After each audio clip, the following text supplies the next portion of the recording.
Students, welcome back to पढ़ाई करो। तो आज का टॉपिक है रेस्पिरेशन लाइफ प्रोसेसेस का पार्ट नंबर 4। अगर आपने इससे पहले का पार्ट नहीं देखा है तो मेरे वीडियो पे अपलोडेड है, आप जाके देख सकते हैं। इस वीडियो के एंड में मैं बताऊंगी इस टॉपिक से रिलेटेड मोस्ट इंपॉर्टेंट क्वेश्चन, तो एंड तक बने रहिए। तो चलिए वीडियो को शुरू करते हैं। तो रेस्पिरेशन क्या है तो देखते हैं। Respiration is the process by which food is broken down to release energy. जो हम खाना खाते हैं उस फूड को तोड़ना और उसको तोड़ के एनर्जी रिलीज करना ही रेस्पिरेशन कहलाता है।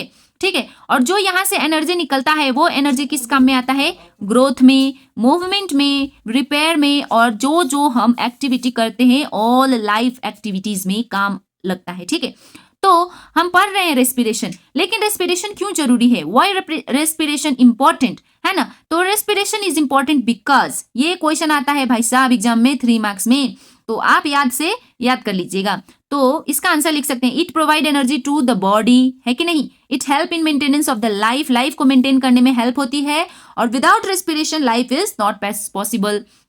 अगर रेस्पिरेशन नहीं हुई, एनर्जी नहीं मिलेगी, एनर्जी नहीं तो हम कोई काम नहीं करेंगे तो जिंदगी क्या होगा? बर्बाद हो जाएगी, पॉसिबल ही नहीं रहेगी, है कि नहीं? तो एक टर्म आता है हमारा ब्रीदिंग। ब्रीदिंग मतलब सांस लेना, जैसे कि सांस लेना छोड़ना, है कि नहीं? और एक होता है रेस्पिरेशन। तो रेस्पिरेशन का तो अभी आपको पता चल गया, खाना को पचाना और उसको एनर्जी फॉर्म में कन्वर्ट करना, राइट? तो क्या है, मैं इसको क्यों इतना स्ट्रेस दे रही हूँ? क्योंकि एग्जाम में यहाँ से क्वेश्चन आता है differentiate between breathing and respiration.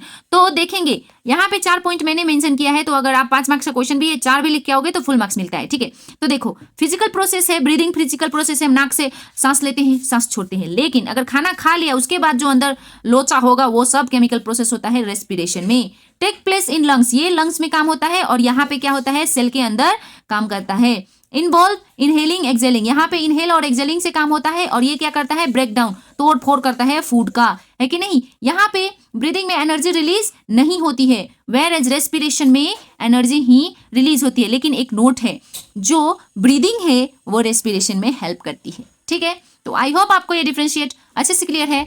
चलिए आगे बढ़ते हैं। ओके, तो आता है नेक्स्ट हमारा टाइप्स ऑफ रेस्पिरेशन। रेस्पिरेशन कितने टाइप्स का होता है? तो मेनली 2 टाइप्स का होता है। एक होता है एरोबिक, दूसरा होता है एनारोबिक। ओके, तो इसका हम एक चार्ट भी देखेंगे, एंड में बने रहिए। तो देखते हैं एरोबिक रेस्पिरेशन मतलब क्या होता है। तो एरोबिक रेस्पिरेशन जो है occur in the presence of oxygen, oxygen जहां पे हो वहीं पे एरोबिक वाला काम करता है। और यहाँ पे क्या होता है? फूड जो है हमारा खाया हुआ वो कंप्लीटली ब्रोकन डाउन होता है, मतलब अच्छे से डाइजेस्ट हो जाता है। और यहाँ पे क्योंकि वो फूड अच्छे से डाइजेस्ट हुआ है तो क्या करेगा? ज्यादा से ज्यादा एनर्जी क्या करेगा? हमको रिलीज करके देगा। ये एरोबिक रेस्पिरेशन किस में होता है? Humans, animals and plants. Next आता है हमारा एनएरोबिक रेस्पिरेशन, है कि नहीं?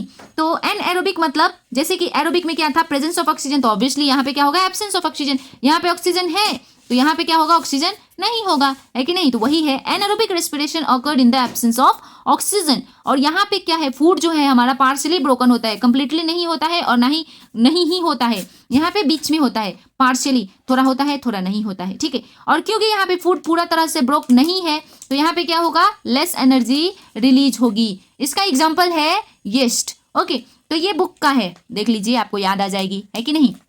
तो हमारा 6 मॉलिक्यूल्स ऑफ ग्लूकोज होता है इन साइटोप्लाज्म में। जब ये ब्रेक डाउन होता है तो 3 कार्बन मॉलिक्यूल बनता है विथ एनर्जी, जिसको हम पायरूवेट बोलते हैं। ठीक है, तो यहाँ से आता है नेक्स्ट कि एरोबिक, एनारोबिक और क्या क्या होता है कि नहीं?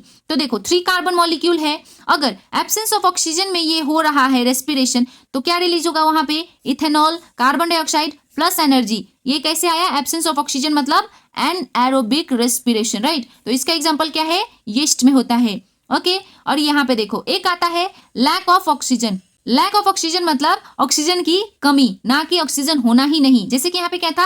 एब्सेंस ऑफ ऑक्सीजन, लेकिन यहाँ पे ऑक्सीजन है लेकिन कम है, लैक ऑफ ऑक्सीजन। तो यहाँ से क्या रिलीज होगा? ये पायरूवेट ब्रेक होके lactic acid plus energy. Lactic acid in our muscles, जो मसल्स में होता है ये वाला रेस्पिरेशन वहां पे होता है। इसीलिए हम ज्यादा खेल लेते हैं, अचानक से एक्सरसाइज करते तो वहां पे क्या होता है? हमारा क्रैम्स होता है, मसल क्रैम्स, तो फिर दोबारा जाने का मन नहीं करता है। यही ये लैक्टिक एसिड की वजह से क्रैम्स होता है। और दूसरा वाला होता है presence of oxygen. Presence of oxygen मतलब एरोबिक रेस्पिरेशन। यहाँ से क्या रिलीज होता है? ब्रेकडाउन हो गए carbon dioxide, water and energy, और ये जो होता है ये माइटोकॉन्ड्रिया के अंदर होता है। तो ये था फुल चार्ट अबाउट रेस्पिरेशन। ये एनारोबिक, एरोबिक और ये लैक ऑफ ऑक्सीजन है। ये भी एग्जाम में आता है बहुत बार, क्योंकि स्टूडेंट सिर्फ प्रेजेंस और एब्सेंस वाले ही देखते हैं, बीच वाले नहीं देखते हैं, तो बीच वाले भी आपको देखना पड़ेगा, है कि नहीं।